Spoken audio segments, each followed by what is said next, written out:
আমাদের মনে হচ্ছে রে গরম সূর্য রাজা আমাদের প্যানের মধ্যে নিয়ে গরম পকোড়া ভাজছে। ওয়াও, কি ভালো লাগছে। বড়দের আশীর্বাদ নিয়ে আর ছোটদের অনেক ভালোবাসা জানিয়ে শুরু করছি আজকের নতুন ব্লগ। কেমন আছো তোমরা সবাই? আমার দিব্যি দিন চলছে। বেশ কিছুদিন আগে বন্ধুরা মিলে ঠিক হয়েছিল গরমের ছুটি শেষ হওয়ার আগে আমরা একটু মন্দারমণি বেড়াতে যাব। আজ সকাল সকাল তাই বেরিয়ে পড়লাম মন্দারমণির উদ্দেশ্যে। মা আসছে,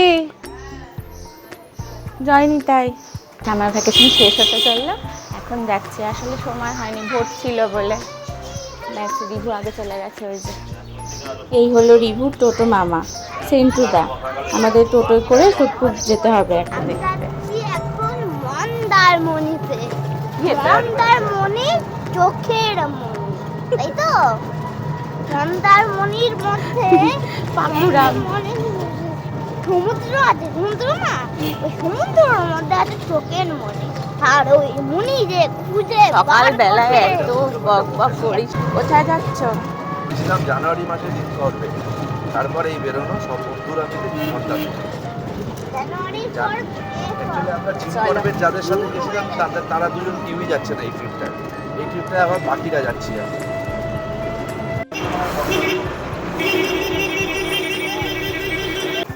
আমাদের তো খেলতে হবে নাকি, ওই জন্য নাকি? ব্যাগ নিয়েছি। আর এই দেখো, বেশ, ঠিক আছে। ব্যাগটি ঘুরে গেছে। এই হলো সোদপুর মোড়, ট্রাফিক মোড়।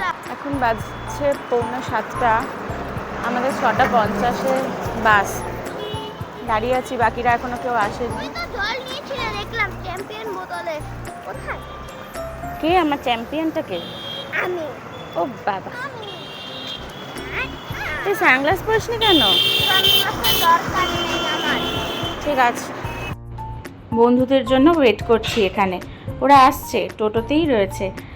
এই দেখো, সবাই এসেও গেছে আর আমাদের বাসও এসে গেছে। এটা একটা সুবিধা, মণিকাঞ্চন আমাদের সোদপুরের ওপর দিয়েই যায়, নৈহাটি থেকে আসছে। তো আমরা এই বাসে উঠে একদম টানা চাউলখোলায় গিয়ে নামবো। চলো তাহলে বাসে ওঠা যাক। আমাদের এক বন্ধু বেশ কিছুদিন আগে সোদপুর থেকে মণিকাঞ্চনেই মন্দারমণি ঘুরে এলো। তার কাছ থেকে ফোন নাম্বারটা নিয়েই বাসটা বুক করেছি। এই যে আমরা উঠলাম এখন বাসে মণিকাঞ্চনে। অনেকক্ষণ পরে দাঁড়িয়ে দাঁড়িয়ে গরমে ঘেমে গেছি আমরা পুরো। তারপরে যাই হোক উঠেছি। কি বলবি, যাওয়া হচ্ছে ফাইনালি? যাওয়া হচ্ছে আমাদের। তো ছুটি পেয়েছিস তারপর? ফাইনালি। যাই হোক, তুই এই সময় তাহলে ছুটি পাস প্রতিবার, জানা রইলো। কিন্তু 2 দিন 3 দিন 7 দিন তো নয়। হ্যাঁ, পাহাড়ে যাবো, পাহাড়টাকে ছবতে চলে 2 দিন কি যাবো। মণিকাঞ্চন ছাড়া দীঘা মন্দারমণির দিকে অনেক বাসই যায়। তবে মণিকাঞ্চন যেহেতু আমাদের সোদপুরের ওপর দিয়ে যাচ্ছে, আমাদের আলাদা করে আর কোথাও যাওয়ার প্রয়োজন নেই বাসটা ধরার জন্য। তাই আমাদের জন্য এটাই কিন্তু সুবিধাজনক। এছাড়া গ্রিন লাইন বা শ্যামলীর বাসও ছাড়ে, তবে সেটা ধরার জন্য আমাদের ডানলপ বা কোনোটা মধ্যমগ্রাম, কোনোটা ধর্মতলা, এই সমস্ত জায়গায় আমাদের পৌঁছাতে হবে। তো সেটা একটা হেডেক। এটা কিন্তু অনেক সুবিধাজনক জার্নিটা আমাদের। বাসটাতে এসি রয়েছে, এমনি কমফোর্টেবল ছিল, খুব একটা অসুবিধা কিছুই মনে হয়নি। আর বাইরের রোদ গরমটা যা ছিল সেটা তো মানে যে বাসে যাব সেটাতেই সেরকম গরমই লাগবে। যাই হোক, কিছুটা রাস্তা যাওয়ার পরে মোটামুটি অনেকেই ক্লান্ত হয়ে একটু ঘুমাচ্ছে। বাচ্চারা বাচ্চাদের মতন গল্প করছে, খেলা করছে। দেখতে দেখতেই আমরা কোলাঘাটে এসে পৌঁছেছি। আর বাসটা এখানে প্রায় 10 মিনিটের মতন দাঁড়িয়েছিল ব্রেকফাস্টের জন্য। যদিও আমরা সবাই ব্রেকফাস্ট একটু বাড়ি থেকে করে গেছিলাম, তাই জন্য আর আমরা নামিনি এখানে। আর এখন আমরা হলদি নদী পাস করছি। বাসটা কিন্তু বেশ ভালোই সার্ভিস দিয়েছে। দেখো রাস্তার ধারে কত সুন্দর মূর্তি তৈরি হচ্ছে। এগুলো বোধহয় হোয়াইট সিমেন্ট দিয়ে তৈরি, মানে আমি ঠিক জানি না, তবে দেখতে খুব সুন্দর লাগছিল, তাই একটু ভিডিও তুলে তোমাদের দেখালাম। রিভুর জানো তো বেশ কদিন ধরে একটা দাঁত নড়ছিল, মানে 4টে দাঁত পড়েছে টোটাল, আর একটা দাঁত খুব নড়ছিল। তো আমি ওকে বলেছিলাম যে তুই কিন্তু দাঁতটা মন্দারমণি ঘুরতে যাওয়ার আগে ফেলার চেষ্টা করবি, না হলে কিন্তু ওখানে গিয়ে তোকে আমি চিংড়ি মাছ খাওয়াবো না।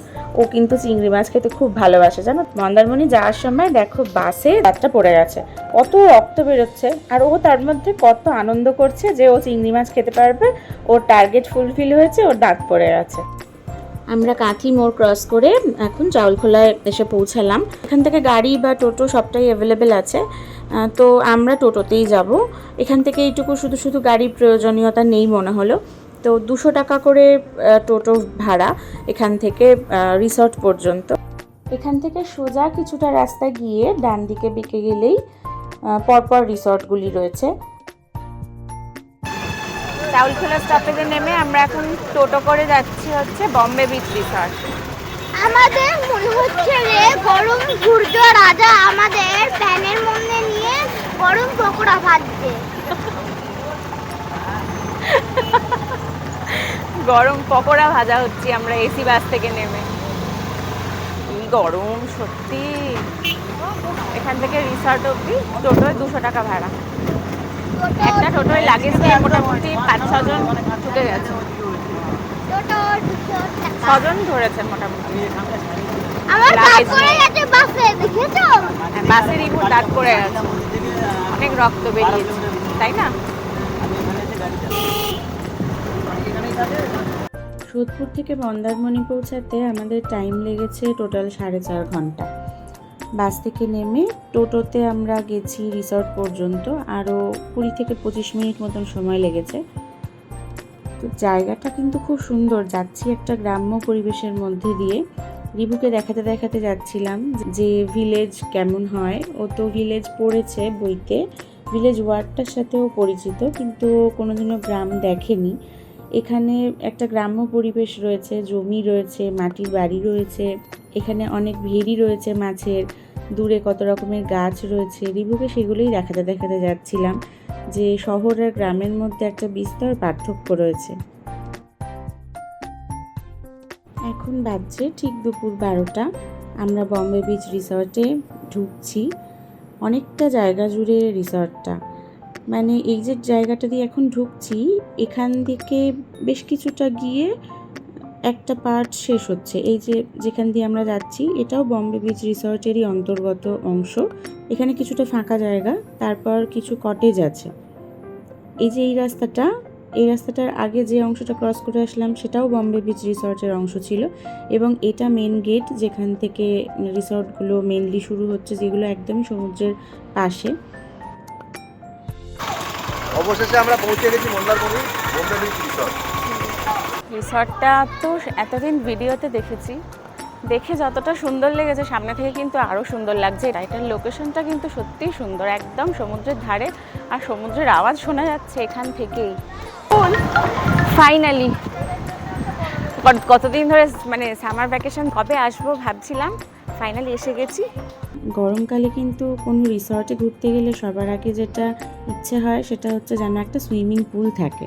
তো আমরা এসেই আগে সুইমিং পুলটা ভালো মতন দেখছি যে আমরা কখন নামবো, না আমাদেরকে ডাকছে জলটা আয় আয় করে। এখানে এরা শুরু করেছে, কখন এরা পুলে নামবে। এখান থেকেই সমুদ্রের গর্জন শোনা যাচ্ছে। এই বুবলু, বুবলু তুই এখন বাও বাও করে এদিক ওদিক যাবি না, প্রচন্ড গরম, ওখানে বসতে পারবে না। যাও একবার বসে দেখুক। আর এই হচ্ছে সমুদ্র, সমুদ্রতে কিন্তু খুব ঢেউ। রিভু সমুদ্রটা দেখে যা। রিভু চলে গেছে ওখানে ওর নিজের যেগুলো পছন্দের জিনিস, ও আগে এসে ওইগুলো খুঁজেছে। জল আছে আস্তে আস্তে, দেখে পড়ে যেও না। ওয়াও কি ভালো লাগছে। এই হলো সমুদ্র। অনেক দিন ধরে সমুদ্র দেখবো দেখবো দেখবো করছিলাম। যাই হোক, এত সুন্দর সমুদ্র সামনে থেকে দেখতে তো খুবই ভালো লাগে সবারই। রোদ গরমের মধ্যে এরা কেমন স্নান করছে, এনজয় করছে সবাই। আমি সমুদ্রকে একটু ভয় পাই বলতে গেলে, এগুলোতেও জল চলে আসে, এগুলো সবই ভিজে আছে।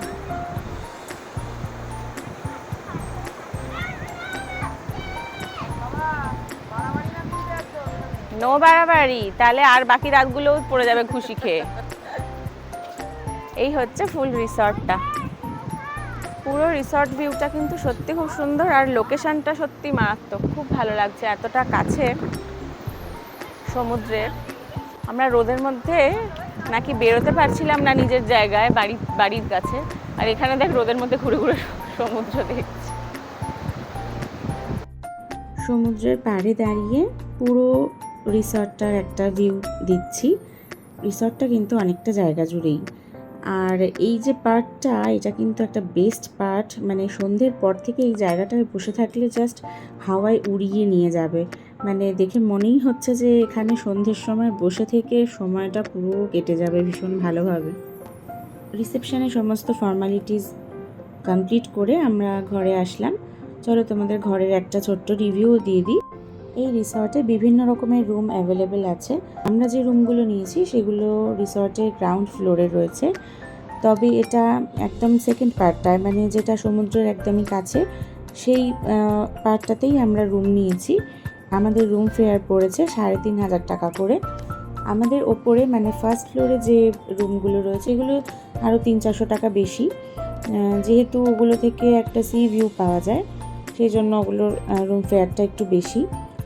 যদিও প্রত্যেকটা রুমের ফেসিলিটিস কিন্তু সমানই ছিল অলমোস্ট, আর খুব ভালো ফেসিলিটি ছিল।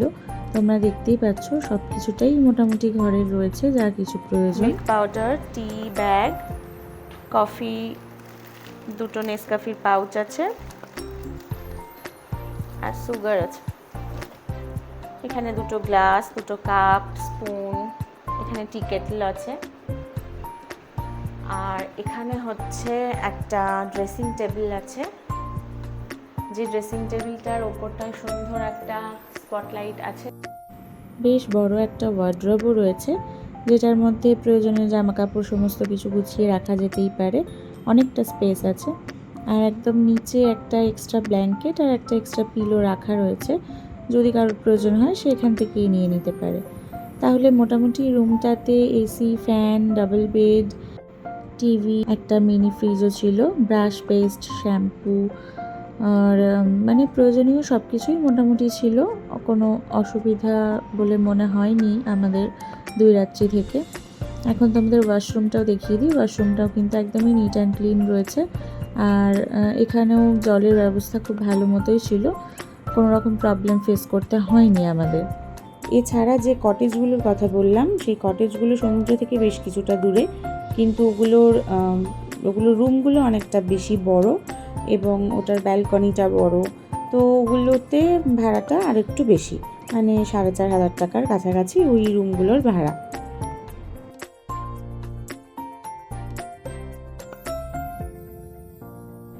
এই যে বেডটা দেখছো, এটা কিন্তু ডাবল বেড, কিন্তু এখানে আমি, রিভু আর ওর বাবার ভালো মতোই হয়ে গেছিলো। বেশ বড়ই আছে আর খুব সুন্দর ডিজাইনও করা। এছাড়া রুমে একটা কাউচ আছে, যেটা এখন আপাতত লাগেজে ভর্তি। আমরা লাগেজগুলো ওখানে রেখেছি এসে। এখানে কমপ্লিমেন্টারি জল দিয়েছে আমাদের প্রতিদিন সকালে আর বিকেলে 1 লিটার করে, টোটাল 2 লিটার সারাদিনে কিন্তু কমপ্লিমেন্টারি জল আছে। এছাড়া ব্রেকফাস্ট আমাদের কমপ্লিমেন্টারি ছিল, বাকি লাঞ্চ, ডিনার এবং যত রকমের স্টার্টার আইটেম আমরা নিয়েছি সবটাই আলাদাভাবে বিল পে করতে হয়েছে। তাহলে চলো এবার আমরা যাই একটু পুলের দিকে। সবাই হয়তো চলেও গেছে, রিভু তো রেডি হয়ে কখন থেকেই বসেছিল। তাহলে চলো আমরাও কিছুক্ষণ এবার ঠান্ডা জলে গা ভাসিয়ে একটু শান্তি উপভোগ করি আর খুব আনন্দ করি। আমরা কিন্তু ভিডিওতে দেখেই এই রিসর্টটাতে গেছিলাম। তোমরা যদি এই রিসর্টটাতে আগে কখনো গিয়ে থাকো তাহলে তোমাদের অভিজ্ঞতাও আমার সাথে শেয়ার করো প্লিজ। পরের ভিডিও নিয়ে খুব তাড়াতাড়ি ফিরে আসবো তোমাদের কাছে। ততক্ষণের জন্য টাটা।